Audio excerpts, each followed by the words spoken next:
इतनी ठंडी बर्फीली पहाड़ों में जब सेनाओं को तैनात किया जाता है और उन्हें रहना पड़ता है कपड़े के तंबुओं में या फिर लोहे के कंटेनर्स में, तो बहुत बड़ी मात्रा में यानी कि लाखों लीटर मिट्टी का तेल जलाना पड़ता है, जो कि खर्च बहुत ज़्यादा आता है देशों पर, क्योंकि ये तेल बाहर के देशों से आता है। फिर प्रदूषण का क्या कहें, जिसके वजह से हमारा जलवायु परिवर्तन हो रहा है और यहाँ लद्दाख जैसे इलाकों में तो हमारे बर्फीले जो पहाड़ हैं, ग्लेशियर्स हैं, वो पिघलते जा रहे हैं। तो दूसरी तरफ फिर सैनिकों को कितनी दिक्कत होती है, आग के हादसे होते हैं और बहुत सारे जल के मरते हैं और बहुत सारे सैनिक तो ठंड से हताहत हो जाते हैं।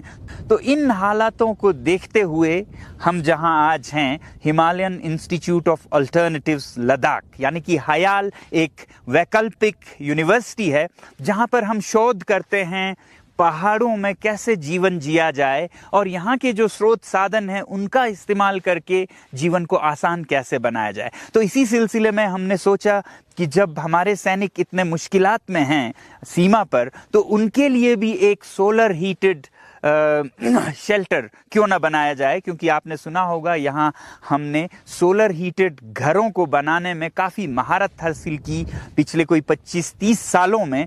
तो अब ये मोबाइल यानी कि उठा के जिसे हम ले जा सके ऐसे घरों में, यानी कि तंबू जो कि सोलर हीटेड हो, वो कैसे बनाएं। इसके बारे में मैं ज़रा सा बताऊं तो ये कोई 15 साल पुराना मेरा एक आविष्कार है, जो कि शुरू में हमने चांगतांग के जो पश्मीना यानी कि कश्मीर जिसे कहते हैं के चरवाहे हैं भेड़ बकरियों के, उनके लिए, क्योंकि वो खाना बदोश होते हैं, उनके लिए एक टेंट बनाया था। तो इस बार की सर्दियों में हमने ये देखा कि जो हमारे सैनिक हजारों में तैनात है गालवान की वादी में, वहाँ बहुत कड़ाके की ठंड पड़ती है और उन्हें बहुत तकलीफें हो रही हैं।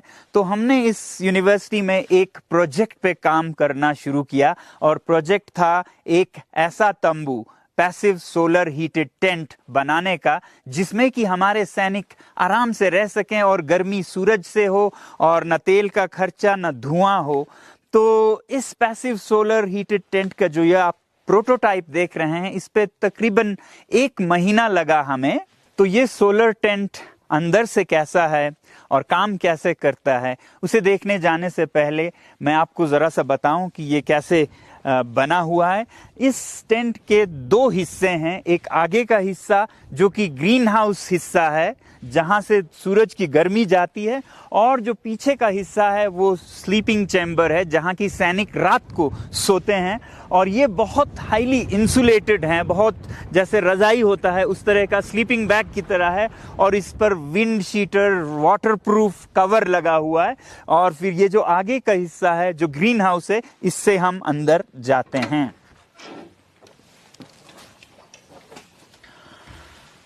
तो ये है पैसिव सोलर हीटेड टेंट।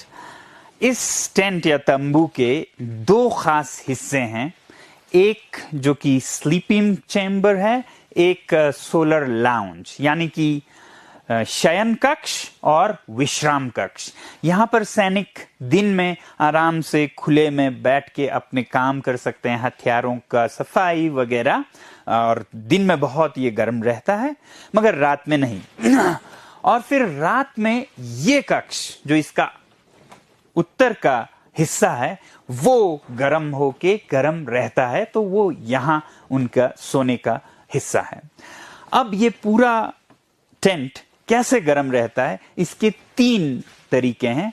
एक है कि दक्षिण दिशा से सूरज की किरणें आए, जैसे इधर आ रही हैं, वैसे ही ये जो दीवार है ये इसका दूसरा हिस्सा है। पहला हिस्सा दक्षिण से धूप आए, दूसरा हिस्सा वो धूप इस दीवार में, जो ये शयन कक्ष की दीवार देख रहे हैं, वो एक हीट बैंक है, इसमें वो गर्मी जमा होके रहे ताकि वो रात को उपलब्ध हो, जबकि गर्मी की सबसे ज्यादा जरूरत हो। तो दिन की गर्मी रात तक इस दीवार में कैद रहे या जमा रहे, संचित रहे। ये इस दीवार में हम पानी का प्रयोग करते हैं और भी कुछ मटेरियल्स का, और इसको पॉलीकार्बोनेट के पारदर्शी परतों से ढका गया है, जिसमें से धूप जा सकती है मगर गर्मी वापस ना आए। तो इधर फिर खिड़कियां हैं, यहाँ एक दरवाजा है, और फिर उसकी दूसरी तरफ हम शयन कक्ष में, स्लीपिंग चैम्बर में जाएंगे तो तीसरा हिस्सा है इंसुलेटेड कक्ष। 3 हिस्से हुए। दक्षिण से धूप का आना, इस दीवार में वो जमा होके रहना, और फिर रात को ये गर्मी बाहर ना चली जाए उसके लिए एक इंसुलेटेड चैम्बर जहां से गर्मी बाहर ना जाए। तो आइए हम शयन कक्ष यानी कि जो स्लीपिंग चैम्बर है उसमें जाएं।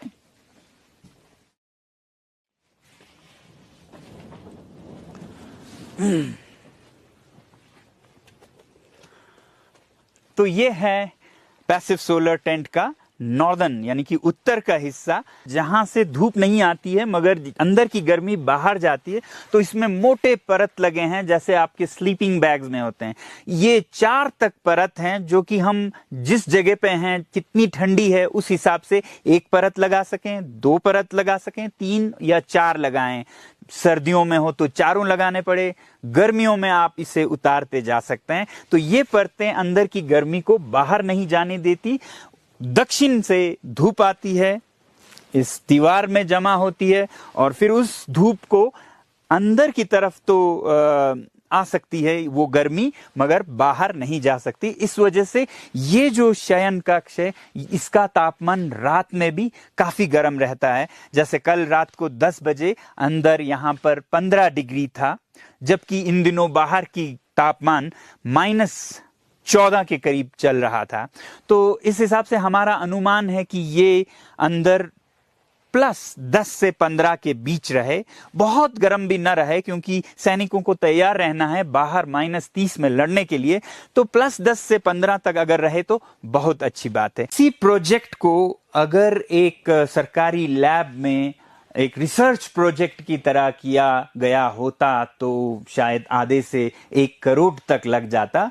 हमने यहाँ पर इसे बहुत ही कम खर्चे में किया और 1 महीने में डेवलप किया, और इसका खर्चा हमने सरकार से नहीं लिया, बल्कि ये जो परियोजना है ये मेरे अपने खर्चे से एक सेना के लिए भेंट या तोहफा के रूप में करने का हमने सोचा है।